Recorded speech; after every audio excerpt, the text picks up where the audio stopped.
ஷேகர் சுந்தர் 2 பேரும் அண்ணனும் தம்பியும். ஷேகரோட மனைவி சுஜாதா, சுந்தரோட மனைவி லலிதா. ஷேகர் சுந்தர் இவங்களோட பெற்றோர்கள் ஜானகம்மா அப்புறம் ராமையா. இது ஒரு கூட்டு குடும்பம்.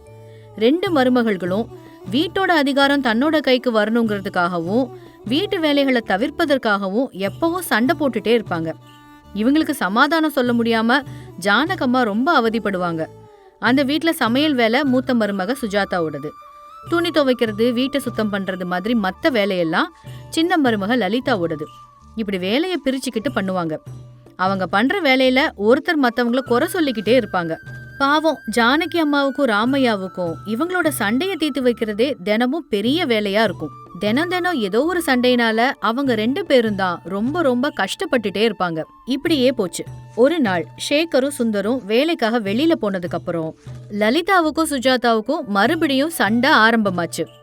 காலையில எந்திரிச்சதுல இருந்து வீட்டுல இருக்கிறவங்க எல்லாருக்கும் சேவகம் பண்றதே வேலையா போச்சு. ஒருத்தரும் உதவிக்கு வர்றதில்ல.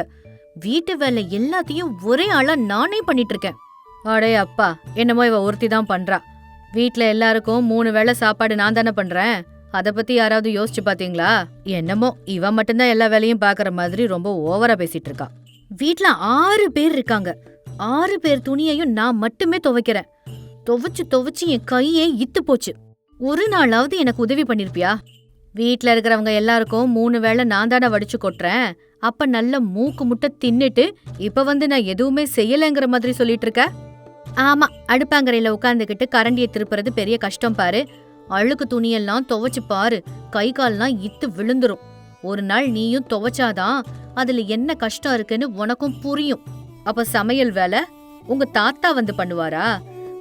வேலைக்கு விதவிதமா வேணும்னு கேட்டு வாங்கி நல்ல மூக்கு முட்டை தின்னுட்டு இப்போ என் மேலேயே திரும்ப பழி போட்டுட்டு இருக்க. அடேங்க அப்பா, பெரிய சாப்பாடு. நாங்கங்கிறதுனால ஏதோ அதை சாப்பிட்டுட்டு இருக்கோம். இல்லனா ரோட்ல போற நாய் கூட திங்காது. நாய் என் சமையல திங்காதுந்தா நீ நாய் மாதிரி அப்ப தின்னுட்டு இருக்க. என்ன நாயின்னு சொல்றியா? நான் ஒன்ன நாயின்னு சொல்லல, என் சமையல திங்கற நாய சொன்னேன். இப்படி இவங்க சண்டை போடவும் ஜானகியும் ராமையாவும் அந்த இடத்துக்கு வந்தாங்க. பாத்தீங்களா அத்தை, என்ன நாயின்னு சொல்றா. காலையில இருந்து சாயங்காலம் வரைக்கும் என்கிட்ட வேலை வாங்கிட்டு என்ன இப்போ நாயின்னு வேற திட்டுறா. நான் பொங்கி போடுறத தின்னுட்டு திரும்ப என்னையே பேசினா நான் சும்மா இருக்கணுமா? பாருங்கம்மா, நீங்க 2 பேரும் இந்த வீட்டுக்கு வந்த மகாலட்சுமிங்க. இப்படி 2 பேரும் ஒருத்தர் திட்டிக்கிட்டு எல்லாரும் சிரிக்கிற மாதிரி ஆயிடாதீங்க. குடும்ப மானத்தை வாங்கிடாதீங்க.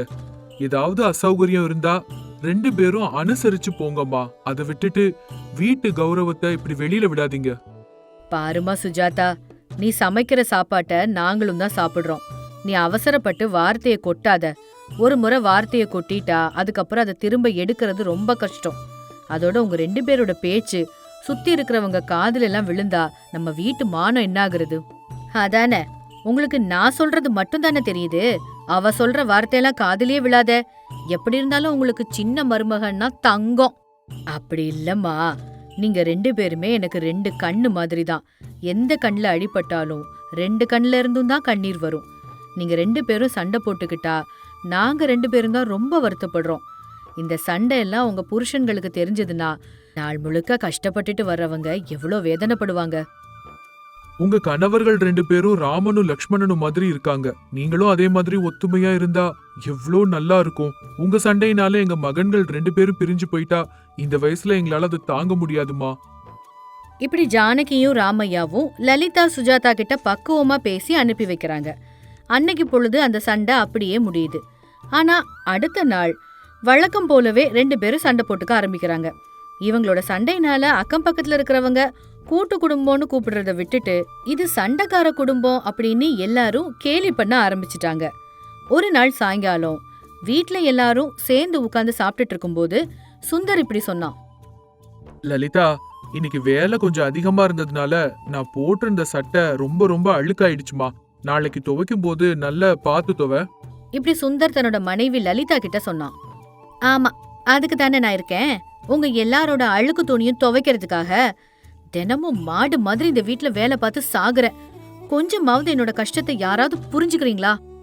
எதுக்கிட்ட இப்படி எரிஞ்சு விழுற? தினமும் துணியெல்லாம் நீ தானே துவைக்கிற. அதனாலதான் உன்கிட்ட சொன்னேன். சாப்பிடும்போது எதுக்கு தேவையில்லாம சண்டை?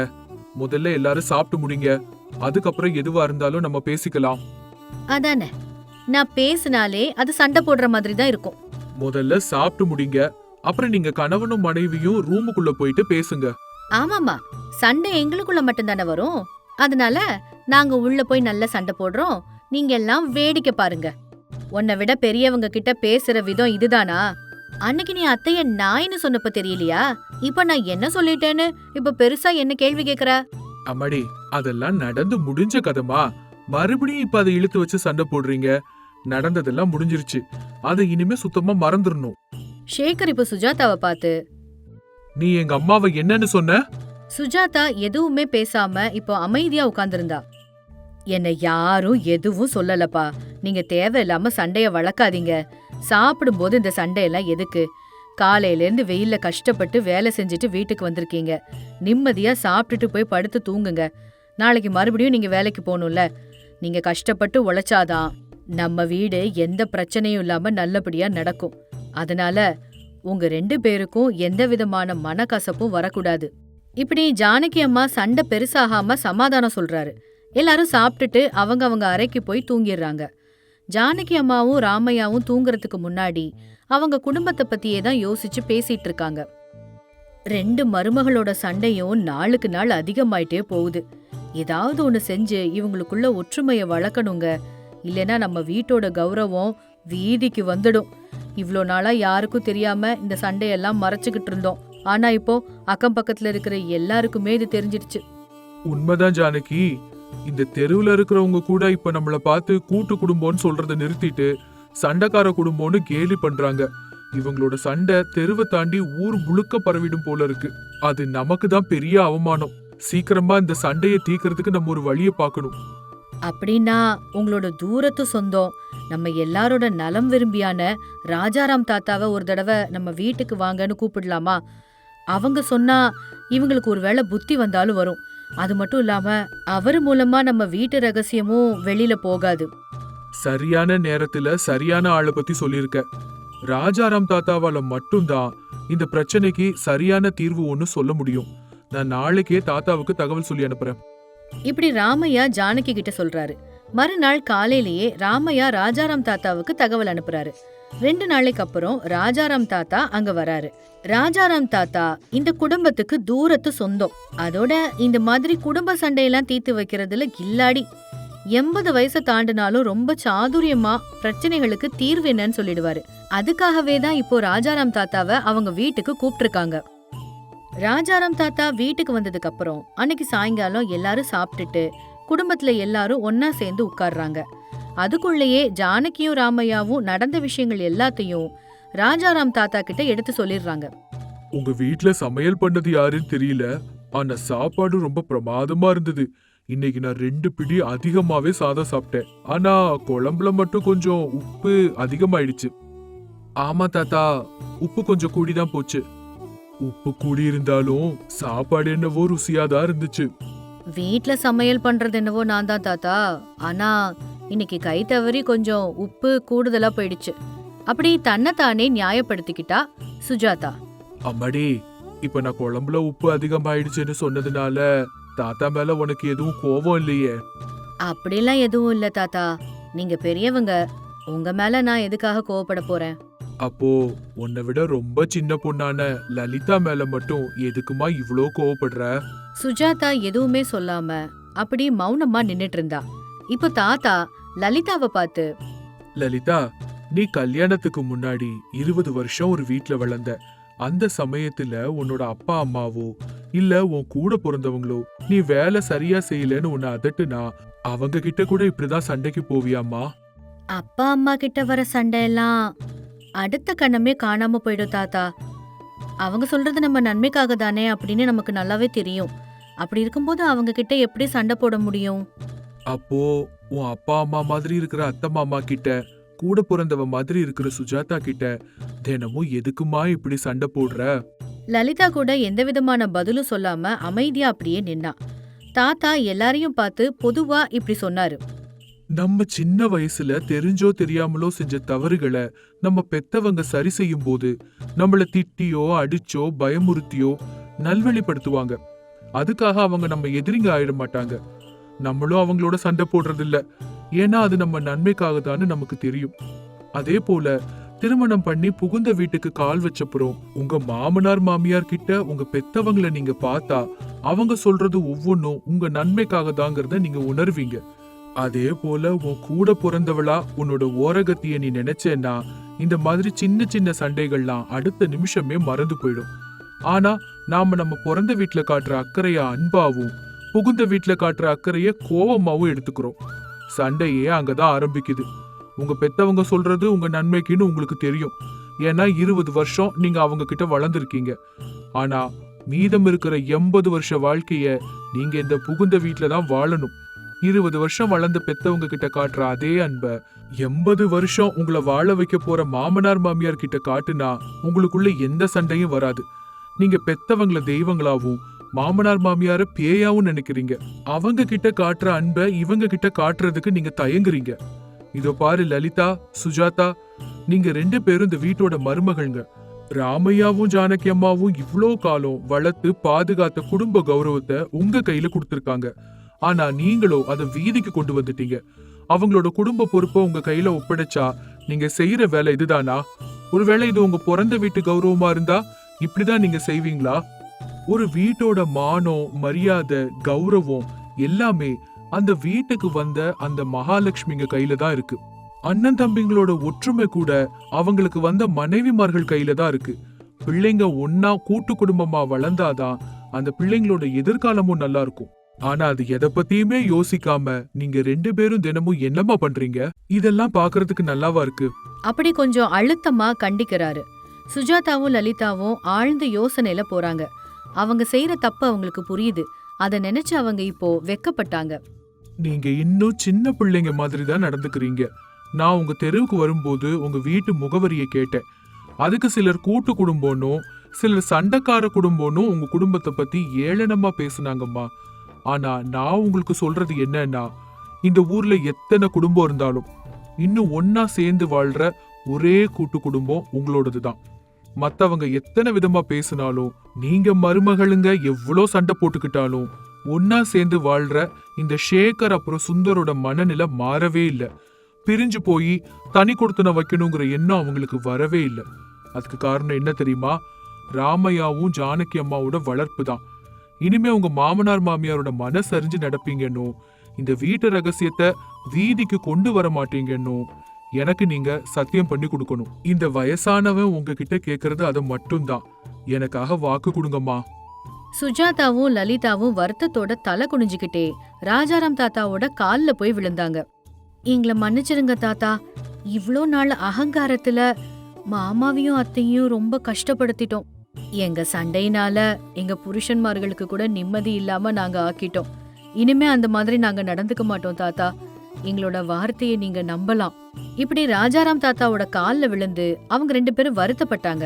தாத்தா அவங்க 2 பேரையும் தூக்கி விட்டு, அம்மாடி, பிள்ளைங்க தப்பு பண்ணுனா அதை திருத்துற பொறுப்பு பெத்தவங்களுக்கு உண்டு. புகுந்த வீட்டுக்கு வந்ததுக்கு அப்புறம் அது மாமனார் மாமியாருக்கு உண்டு. நீங்க பிடிக்க வேண்டியது என் காலம் இல்லம்மா. இவ்வளோ காலம் நீங்க எத்தனை சண்டை போட்டாலும் என்ன பேசினாலும் அதை பொறுத்துக்கிட்டு வருத்தத்தை மனசுக்குள்ளேயே மறைச்சு வச்சிருந்த உங்க மாமனார் மாமியார் காலில் தான் விழணும். போய் அவங்க கிட்ட மன்னிப்பு கேட்டு உங்களோட தவற நீங்க திருத்திக்கோங்கம்மா. லலிதா சுஜாதா 2 பேரும் அவங்க அத்தை மாமாவோட கால்ல விழுந்து மன்னிப்பு கேக்குறாங்க. அவங்க அன்போட அவங்க 2 பேரையும் அணைச்சு மன்னிச்சிடுறாங்க. அப்புறம் எல்லாரும் அவங்களோட தவற உணர்ந்து வீட்டுக்குள்ள போறாங்க.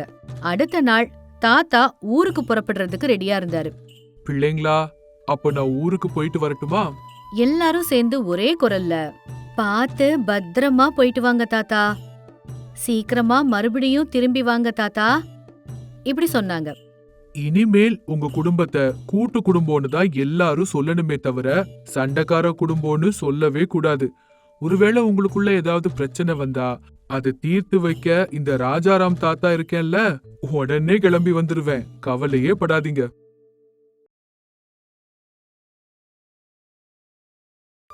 ராஜாநகரம் அப்படிங்கிற கிராமத்துல கோபண்ணா நாகண்ணான்னு 2 நண்பர்கள் இருந்தாங்க. அவங்க ஒருத்தருக்கு ஒருத்தர் ரொம்ப துணையா ஆதரவா இருந்தாங்க. அவங்கள பிரிக்கிறது ரொம்ப கஷ்டம் அப்படின்னு சுத்தி இருக்கிற மக்கள் எல்லாரும் பாராட்டினாங்க. அவங்க சின்ன வயசுல இருந்தே நண்பர்களா இருந்தாங்க. அவங்க சுத்தி இருக்கிற கிராமங்கள்ல கிணறு தோன்ற வேலையை தான் செஞ்சிட்டு இருந்தாங்க. கோபண்ணாவும் நாகண்ணாவும் சேர்ந்து கிணறு தோண்டுனா நிச்சயமா தண்ணி வரும் அப்படிங்கறது சுத்தி இருக்கிற கிராமங்கள்ல இருக்கிற அந்த ஊர் மக்களோட நம்பிக்கை. இப்படி இவங்களுக்கு ஒரு நல்ல பேர் இருந்துச்சு. எங்க கிணறு தோண்டணும்னாலும் முதல்ல இவங்கள தான் வந்து கூப்பிடுவாங்க. கோபண்ணாவோட மனைவி ராதா, நாகண்ணாவோட மனைவி சாவித்ரி. கோபண்ணா நாகண்ணா போலவே ராதம்மாவும் சாவித்ரியும் நல்ல நண்பர்களா இருந்தாங்க. இந்த ரெண்டு குடும்பமும் ரொம்ப அன்பா ஒத்துமையா இருந்துச்சு. அவங்க ரத்த சம்பந்தம் இல்லாட்டினாலும் அதை விட ரொம்ப பாசத்தோட இருந்தாங்க. அவங்க பக்கத்து வீட்டுல தான் வசிச்சிட்டு இருந்தாங்க. ஒரு சாயங்கால நேரத்துல எல்லாரும் பேசிட்டு இருந்தாங்க. நம்ம எப்படியாவது கஷ்டப்பட்டு கொஞ்சமா பணம் சேர்த்து ஒரு நல்ல வீடு கட்டிக்கணும்டா. அடா ஆமாண்டா, இப்படி போதும் போதாம இந்த வீட்ல எத்தனை காலத்துக்கு தான் நம்ம வாழ்றது? நம்ம 2 பேரும் சேர்ந்து ஒரு பெரிய மாளிகையா கட்டணும்டா. பெரிய பெரிய அறைகள், விசாலமான வராண்டா. நம்ம 2 பேரும் வேலை முடிச்சிட்டு வந்ததுக்கு அப்புறமா வீட்ல உட்கார்ந்து கதை பேசுறதுக்குன்னே தனியா ஒரு அறை. அப்புறம் உரி எட்டாதவ வானத்துல பறக்கிறதுக்கு ஆசைப்பட்டாளாம். 3 நாளா வேலை இல்லாம வீட்ல உட்கார்ந்துகிட்டு பெரிய பெரிய மாளிகை கட்ட போறோம்னு இவங்க கனவு கண்டுட்டு இருக்காங்க. அது மட்டுமா, 3 வேளை சாப்பாட்டுக்கே இங்க கஷ்டமா இருக்கு. இதுல கதை பேசுறதுக்கு உங்களுக்கு தனியா ஒரு அறையாம். நீங்க 2 பேரும் இந்த மாதிரி கிண்டல் பண்ணிட்டே இருங்க. ஒரு நாள் நீங்க 2 பேரும் வாயடைச்சு போற மாதிரி ஒரு பெரிய மாளிகைய நாங்க கட்டி காட்டுறோம். ஆமாப்பா, எனக்கும் அந்த நம்பிக்கை இருக்கு. நம்ம என்னைக்காவது ஒரு நாள் பெரிய ஆட்கள் ஆவோம். எப்பவும் இப்படியே இருந்துடுவோமா என்ன? காலத்துக்கு ஏத்த மாதிரி நம்மளும் மாறுவோம். கண்டிப்பா மாறுவோம். இப்படி நாகண்ணாவும் கோபண்ணாவும் காத்துல கோட்டை கட்டிக்கிட்டு இருந்தாங்க. அப்போ அந்த இடத்துக்கு ஒரு நபர் வந்து, நாகண்ணா, கோபண்ணா, சாம்பையாவா? வாங்கய்யா, என்ன இந்த நேரத்துல வந்திருக்கீங்க? ஏதாவது வேலை ஆகணுமா என்ன? நாளைக்கு எங்க வயல்ல கிணறு தோண்டணும். இந்த வேலைக்கு நீங்க 2 பேரும் வந்தாதான் நல்லா இருக்கும். அதனால உங்களை கூப்பிட வந்தேன். இந்த சுத்து பக்கத்துல எந்த பகுதியில கிணறு தோண்டணும்னாலும் நாங்க தான் வரணும். வேற யாரும் இந்த வேலைக்கு வர மாட்டாங்க. ஏன்னா கிணறு தோண்டும் போது அங்க தண்ணி வரணும்ல. அது நாங்க தோண்டும் போது எங்க கையில தான் வரும். வேற யாரு தோண்டுனாலும் கிடைக்காது. போதும் போதும், ரொம்ப பந்தா பண்ணிக்காத. உன் வீராப்பெல்லாம் வேற யார்ட்டையாவது வச்சுக்கோ. நாளைக்கு வந்து கிணறு தோண்டுங்க. உங்களுக்கான கூலிய நான் அனுப்பி வைக்கிறேன். சாம்பையா, இவங்க சங்கதி தான் உங்களுக்கு தெரியும்ல. நீங்க எதையும் மனசுல வச்சுக்காம கிளம்பி போங்க. நாளைக்கு காலையில வந்து உங்க வயல்ல இவங்க கிணறு தோண்டுவாங்க. அது சரி ராதாமா, நாளை காலையில 2 பேரையும் அனுப்பி வை. என்கிட்ட பேசுற மாதிரியே ஊருக்குள்ளயும் வீராப்பு பேசினா எல்லாரும் சிரிக்கதாங்க செய்வாங்க. முதல்ல வீடு நடக்கிறதுக்கு வேலைய பாருங்க. 2 பேரும் இப்ப போய் நல்லா தூங்கிட்டு நாளைக்கு காலையில வேலைக்கு போற வழிய பாருங்க. சாவித்ரியும் ராதம்மாவும் இப்படி சொன்னதும் அவங்க 2 பேரும் வீட்டுக்குள்ள போயிட்டாங்க. அடுத்த நாள் காலையில 2 பேருமே எந்திரிச்சு சாம்பையாவோட வயல்ல கிணறு தோன்றதுக்காக போயிட்டு இருந்தாங்க. கோபண்ணா, நாகண்ணா, நீங்க 2 பேரும் இந்த இடத்துல தான் கிணறு தோண்டணும். ஜாகிரதையா இங்க வேலைய ஆரம்பிங்க. நான் உங்களுக்கு மதியான சாப்பாடு அனுப்பி வைக்கிறேன். சரிங்க சாம்பையா, நாங்க இங்கேயே வேலைய ஆரம்பிக்கிறோம். கோபண்ணாவும் நாகண்ணாவும் வேலைய ஆரம்பிச்சாங்க. கோபண்ணா கடப்பாறையால மண்ணை வெட்டினாரு. நாகண்ணா அத மண்வெட்டியால அந்த மண்ணை அகற்றிட்டு இருந்தாரு. கொஞ்சம் ஆழமா தோண்டினதுக்கு அப்புறம் கோபண்ணாவோட கடப்பாறையில ஏதோ ஒண்ணு கெட்டியா தட்டுப்பட்டுச்சு. டேய் நாகண்ணா, கீழே ஏதோ ஒண்ணு தட்டுப்படுதுடா. எவ்வளவு வேகமா மண்ணை வெட்டினாலும் அது உள்ள போக மாட்டேங்குதுடா. அப்படியா? இந்த பக்கம் வா, நான் என்னன்னு பாக்குறேன். நாகண்ணா கீழே உட்கார்ந்து கைகளால மண்ணை அகற்றி பார்த்தாரு. உள்ளுக்குள்ள ஏதோ புதைக்கப்பட்ட பானை தெரிஞ்சது. கோபண்ணா, டேய் இங்க ஏதோ பெருசா இருக்குடா. வா, 2 பேரும் சேர்ந்து அதை எடுக்கிறதுக்கு முயற்சி பண்ணலாம். நாகண்ணாவும் கோபண்ணாவும் ரொம்ப கஷ்டப்பட்டு அந்த பானைய வெளியில எடுத்து பார்த்தாங்க. பார்த்தா அது 2 பொன் பானைங்க. 2 பானைங்க கட்டப்பட்டிருந்துச்சு. இத பார்த்ததும் 2 பேரும் ஸ்தம்பிச்சு அப்படியே நின்னுட்டாங்க. உடனே கோபண்ணா, டேய் நாகண்ணா, இது பொன் பானைங்கடா. ஆமாடா, இதுக்குள்ள தங்கம் இருக்கும்டா. இப்ப என்ன பண்ணலாம்? என்ன செய்யறதுன்னா, இந்த மாதிரி ஒரு அவகாசம் நமக்கு திரும்ப கிடைக்காது. இதை எப்படியாவது நமக்கு சொந்தமாக்கிக்கணும். அப்பதான் நம்ம கண்ட கனவு எல்லாம் நமக்கு பலிக்கும்டா. அதெல்லாம் சரிதான்டா. ஆனா சாம்பையா இத பாத்துட்டாருன்னா நம்ம கிட்ட குடுப்பாரா? கண்டிப்பா குடுக்க மாட்டார்டா. இங்கேயே நம்ம மண்ணுக்குள்ள அதை புதைச்சு வச்சிருவோம். ராத்திரி யாருக்கும் தெரியாம வந்து எடுத்துக்கலாம். அப்படின்னா திருட்டுத்தனம் பண்ணலான்னு சொல்ல வரியா? நம்ம யாரு வீட்டுக்குள்ளேயும் போய் இப்படி திருடிட்டு வரலையே. இத்தனை நாளா இந்த நிலத்தையே நம்பி நம்ம இருந்ததுக்கு இந்த பூமி தாய் நமக்கு கொடுத்த பரிசுன்னு நினைச்சுப்போம். சாம்பையாவுக்கு இந்த விஷயம் தெரிஞ்சா நம்மள வாழவே விட மாட்டாரேடா. அப்புறம் எப்படி? நமக்கு இந்த மாதிரி வாய்ப்புகள் திரும்ப திரும்ப வராது. அதனால கிடைச்ச வாய்ப்பை நம்ம ஒழுங்கா பயன்படுத்திக்கணும். இதை எப்படியாவது நம்ம கைப்பற்றிக்க தான் பார்க்கணும். அப்படி 2 பேரும் சேர்ந்து அதை மறுபடியும் மண்ல மறைச்சு வச்சுட்டு சாம்பையா கிட்ட நாளைக்கு வந்து வேலையை முடிக்கிறோம்னு சொல்லிட்டு அங்க இருந்து போயிடுறாங்க. வீட்டுக்கு போய் நள்ளிரவுக்கு அப்புறமா 2 பேரும் சேர்ந்து மறுபடியும் அந்த கிணறு இருக்கிற இடத்துக்கு வந்தாங்க. சத்தமே இல்லாம கைகளால அந்த மண்ணை தோண்டி அந்த புதைந்த பொன் பானைகளை ரொம்ப கஷ்டப்பட்டு அவங்களோட வீட்டுக்கு எடுத்துட்டு வராங்க. அவங்க மனைவிகளை கூப்பிட்டு, ராதம்மா, சாவித்ரி, நீங்க 2 பேரும் எங்களை ரொம்ப சாதாரணமா பாத்துட்டீங்கல்ல, எங்களால எதுவுமே செய்ய முடியாதுன்னு. இங்க பாருங்க. என்னங்க இது, அர்த்தராத்திரி நேரத்துல எழுப்பி பானைங்களை வச்சுக்கிட்டு, என்ன இது பானைங்க, எங்க இருந்து கொண்டு வரீங்க? இது நீங்க பயன்படுத்துற சாதாரண பானைங்க கிடையாது. நம்மள கோடீஸ்வரர்கள் ஆக்க போற பொன் பானைங்க. ஒரு தடவை திறந்து பார்த்தா அப்படியே மயக்கம் போட்டு விழுந்துருவீங்க. எனது பொன் பானைங்களா? எப்படிங்க? இன்னைக்கு சாம்பையாவோட வயல்ல கிணறு தோண்ட போனோம்ல, அப்படி தோண்டிக்கிட்டு இருக்கும் போதுதான் பூமிக்குள்ள இருந்து இது எங்களுக்கு கிடைச்சது. சாம்பையா அவரு இத உங்களுக்கு கொடுத்துட்டாரா? யாராவது தங்கத்தை அப்படி சும்மா தூக்கி கொடுப்பாங்களா? அப்புறம் எப்படி கொண்டு வந்தீங்க? சாம்பையா ஐயாவுக்கு தெரியாம அங்கேயே பூமியில புதைச்சு வச்சுட்டு இப்போ நாங்க 2 பேரும் போய் எடுத்துட்டு வந்தோம். அப்படின்னா திருட்டுத்தனமா? நம்ம எதிர்காலம் நல்லா இருக்கணும்னா, நம்ம கண்ட கனவுகள்லாம் நிறைவேறணும்னா நமக்கு இது தேவை. அதனாலதான் யாருக்கும் சொல்லாம இதை நாங்க இங்க எடுத்துட்டு வந்துட்டோம். இதுக்கு நீங்க என்ன பேர் வேணாலும் வச்சுக்கோங்க, அத பத்தி எனக்கு கவலை இல்ல. இன்னையில இருந்து நம்ம கஷ்டங்கள்லாம் தீந்துருச்சுன்னு நினைச்சுக்கோங்க.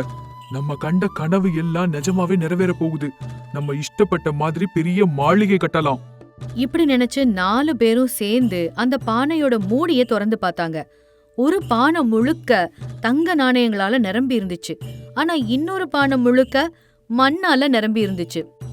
அடடா, ஒரு பானை முழுக்க வெறும் மண்ணு தான் இருக்கு. ஒரு பானை முழுக்க தங்க நாணயங்களால நிரம்பி இருக்குடா, பாரு. அப்படின்னா நம்ம கண்ட கனவு பாதிதான் நிறைவேறுமா? இப்படிலாம் வருத்தப்படக்கூடாது. இருக்கிறத வச்சு நம்ம திருப்தி அடைஞ்சுக்கணுமே தவிர கிடைக்காததை நினைச்சு எப்பவும் வருத்தப்படக்கூடாது. சரின்னு அந்த 4 பேரும் அந்த பானையில இருக்கிற நாணயங்களை சமமா பிரிச்சுக்கிட்டாங்க. சந்தோஷமா இருந்தாங்க. அடுத்த நாள் யாருக்கும் சந்தேகம் வராத மாதிரி கோபண்ணாவும் நாகண்ணாவும் சாம்பையாவோட கிணத்து வேலைய முடிச்சிட்டு வந்தாங்க. அந்த 1/4 பங்கு தங்க நாணயங்களை வச்சு அவங்க நினைச்சபடி சந்தோஷமா வாழ ஆரம்பிச்சாங்க. ஒரு மாளிகையும் கட்டுனாங்க. அதுல அவங்க நினைச்ச மாதிரி அறைகளையும் அமைச்சாங்க. ஒரு நாள் சாவித்ரி ஏதோ ஒரு வேலையா இருக்கும்போது மண்ணால நிரம்பி இருந்த அந்த காலியான பானை இப்போ பேச ஆரம்பிச்சுது. சாவித்ரி, சாவித்ரி, யாரு யார் என்ன கூப்பிட்டது? நான் தான் சாவித்ரி, இந்த மண்பானை பேசுறேன். சாவித்ரி பயந்து போய் நாகண்ணா, கோபண்ணா, ராதம்மா எல்லாரையும் கூப்பிட்டா. எல்லாரும் அங்க வந்தாங்க. என்னங்க, இந்த மண்பானை என்கிட்ட பேசுச்சு. பானை எங்கேயாவது பேசுமா? ஆமா நாகண்ணா, நான் தான் உங்ககிட்ட பேசிட்டு இருக்கேன். 4 பேருமே ஆச்சரியத்தோட அந்த பானையே பார்த்துட்டு இருந்தாங்க. உங்களுக்கு நிலத்துல கிடைச்ச 2 பானைகள்ல ஒன்னு மண்ணால நிரம்பி இருந்துச்சு, ஒன்னு தங்கத்தால நிரம்பி இருந்துச்சு. தங்கத்தை நீங்க எடுத்துக்கிட்டீங்க, ஆனா மண்ணால நிரம்பின என்ன அப்படியே கைவிட்டுட்டீங்க. என்னால எந்த பயனும் இல்லைன்னு நீங்களே முடிவெடுத்துட்டீங்க, அப்படிதானே? தங்கத்தால நிறைய விஷயங்கள் சாதிக்கலாம், மண்ணை வச்சுட்டு நாங்க என்ன செய்ய முடியும்? அதனாலதான் என்ன குறைஞ்சபட்சம் சுத்தம் கூட செய்யாம அப்படியே விட்டுட்டீங்க. முதல்ல என்ன சுத்தம் பண்ணுங்க, உங்களுக்கு என்ன கொடுக்கணுமோ எனக்கு தெரியும். சரின்னு சொல்லி அந்த 4 பேரும் அந்த பானையில இருக்கிற மண் எல்லாத்தையும் அகற்றி அந்த பானைய நல்லா சுத்தம் பண்ணி வச்சாங்க. இப்போ உங்களுக்கு என்ன வேணுமோ என்கிட்ட கேளுங்க. அப்படின்னா அது நாங்க என்ன கேட்டாலும் நீ எங்களுக்கு கொடுப்பியா? கண்டிப்பா கொடுப்பேன். எங்க கேட்டு பாரு. எனக்கு இந்த பானை நிறைய தங்க நாணயங்கள் வேணும். சரி, எடுத்துக்கோ. பக்கத்திலேயே ஒரு பானை நிறைய தங்க நாணயங்கள் வந்துச்சு. இத பார்த்து கோபண்ணாவுக்கு பேராசை வந்துச்சு. எனக்கு இன்னொரு பானை நிறைய தங்கம் வேணும். நீ கேட்ட முதல் கோரிக்கையை நான் நிறைவேற்றிட்டேன். இன்னொரு கோரிக்கையை நிறைவேற்றணும்னா என்னோட கோரிக்கை ஒண்ணு இருக்கு. அதை நீ எனக்காக நிறைவேற்றுவியா? நீ நாங்க கேக்குறதெல்லாம் கொடுக்கும்போது உனக்கு ஏதாவது ஒரு தேவைன்னா அதை செய்ய மாட்டோமா? கண்டிப்பா செய்வோம். உனக்கு என்ன வேணுமோ அதை கேளு. உன்னோட மனைவிய எனக்குள்ள என்ன இருக்குன்னு வந்து குனிஞ்சு பார்க்க சொல்லு. ராதம்மா, அந்த பானைக்குள்ள என்ன இருக்குன்னு ஒரு தடவை போய் குனிஞ்சு பாரு. ராதம்மா அந்த பானைக்குள்ள என்ன இருக்குன்னு தலைய வச்சு குனிஞ்சு பார்த்தா. அப்போ அந்த பானை திடீர்னு ராதம்மாவை அப்படியே முழுங்கிருச்சு. இது என்ன? அவங்கள எப்படி நீ முழுங்க முடியும்? அவங்கள முதல்ல வெளியில அனுப்பு. என்னால உள்ள இழுத்துக்க மட்டும்தான் முடியும். உன்னோட மனைவிய அனுப்பி அவளை வெளியில எடுத்து விட சொல்லு, வர சொல்லு. சாவித்ரி, போய் ராதம்மாவை வெளியில கொண்டு வா, போ. சாவித்திரியும் அந்த பானை கிட்டக்கு போய் குனிஞ்சு பார்த்தா. அந்த பானை சாவித்திரியையும் அப்படியே உள்ள முழுங்கிருச்சு. இது என்ன? எங்க ஆட்கள் ஒவ்வொருத்தரையா நீ முழுங்கிட்டு இருக்க. மரியாதையா சொல்ற, எங்க ஆட்களை இப்போ வெளியில விடு. உங்க ஆட்களை உங்ககிட்ட ஒப்படைக்கணும்னா நீ என்னையும் என்னோட ஆட்களையும் எங்க இடத்துக்கு அனுப்பி வைக்கணும். உன்னோட ஆளுங்க யாரு? எங்க இருக்காங்க? எங்களால எப்படி அனுப்ப முடியும்? என்னையும் தங்கம் நரம்புன என்னுடைய சகோதரனையும் நீங்க பூமிக்குள்ள இருந்து தோண்டி எடுத்து இங்க கொண்டுட்டு வந்தீங்க. மறுபடியும் எங்களை எடுத்த இடத்துலயே கொண்டு போய் வைங்க. அப்பதான் உங்களோட ஆளுங்களை நான் திரும்ப உங்ககிட்ட ஒப்படைப்பேன். நான் சொல்றது புரிஞ்சுதா? அது எப்படி கொண்டு வைக்க முடியும்? தங்க நாணயங்கள் எங்களுக்கு கிடைச்சது, அத கொடுக்க முடியாது. மனுஷனுக்கு ஆசை இருக்கலாம், ஆனா பேராசை இருக்கிறது ரொம்ப ஆபத்து. நீங்க பேராசையால சாம்பையாவுக்கு சொந்தமான எங்களை எடுத்துட்டு வந்து பெரிய தப்பு பண்ணிட்டீங்க. அதனாலதான் உங்க ஆட்களை நான் பிடிச்சுக்கிட்டேன். உங்களுக்கு உங்க ஆட்கள் வேணும்னா என்னையும் என்னோட ஆட்களையும் எடுத்த இடத்திலேயே கொண்டு போய் வச்சிடுங்க. உங்க தப்பெல்லாத்தையும் மன்னிச்சு உங்க மனைவிகளை நான் உங்களுக்கு திருப்பி கொடுத்துறேன். நீ எந்த தெய்வம்னு எனக்கு தெரியாது, ஆனா எங்களுக்கு புத்தி வர மாதிரி பண்ணிட்ட. பேராசைப்பட்டு நாங்க செஞ்ச தப்புக்கு சரியான பாடம் சொல்லிட்ட. உங்களை நீங்க சொன்ன இடத்துலயே கொண்டு போய் வச்சிடுறோம். தயவு செஞ்சு எங்களோட மனைவிகளை எங்க கிட்ட திருப்பி அனுப்பிடுங்க. எப்பவும் உங்களுக்கு நாங்க ரொம்ப கடமைப்பட்டிருப்போம். இந்த தப்ப மன்னிச்சிடுங்க. இப்படி நாகண்ணாவும் கோபண்ணாவும் அந்த பானைக்கு வணக்கம் சொல்லி கெஞ்சினாங்க. உடனேயே அந்த பானைக்குள்ள மண்ணை நிரப்பி அவங்க பிரிச்சுக்கிட்ட தங்க நாணயங்களையும் கொண்டு வந்து இன்னொரு பானைக்குள்ள போட்டு 2 பானைங்களையும் சேர்த்து அதுங்களை எங்க எடுத்தாங்களோ அங்கேயே, அதாவது சாம்பையாவோட வயல்ல உள்ள கிணத்துக்குள்ளேயே பழைய இடத்துல வச்சுட்டு வந்துட்டாங்க. அப்படி அவங்க அந்த பானைங்களை வச்சுட்டு வீட்டுக்கு திரும்பி வந்து பார்க்கும்போது அவங்க புதுசா கட்டியிருந்த அந்த மாளிகை மாயமாகி போய் பழைய வீடுதான் இருந்துச்சு. வீட்டுக்குள்ள இருந்து அவங்களோட மனைவிகள் எதிர்ல வந்தாங்க. ராதம்மா, சாவித்ரி, நீங்க 2 பேரும் வந்துட்டீங்களா? நம்மள இந்த பேராசை புடிச்சதுனால பண்ணின தவறுக்கு சரியான பாடம் கத்துக்கிட்டோம். இனிமே கஷ்டப்பட்டு உழைச்சு மட்டும்தான் சம்பாதிக்கணும். அவசரப்பட்டு தெரிஞ்சோ தெரியாமலோ எப்பவும் தவறு பண்ணவே கூடாது. அப்படி செஞ்சா தண்டனை நமக்கு நிச்சயமா கிடைச்சே தீரும். அன்னையிலேந்து அவங்க தினமும் வேலை செஞ்சு கஷ்டப்பட்டு உழைச்சு கிடைச்சத வச்சுக்கிட்டு ரொம்ப திருப்தியா தங்களோட வாழ்க்கைய சந்தோஷமா வாழ ஆரம்பிச்சாங்க.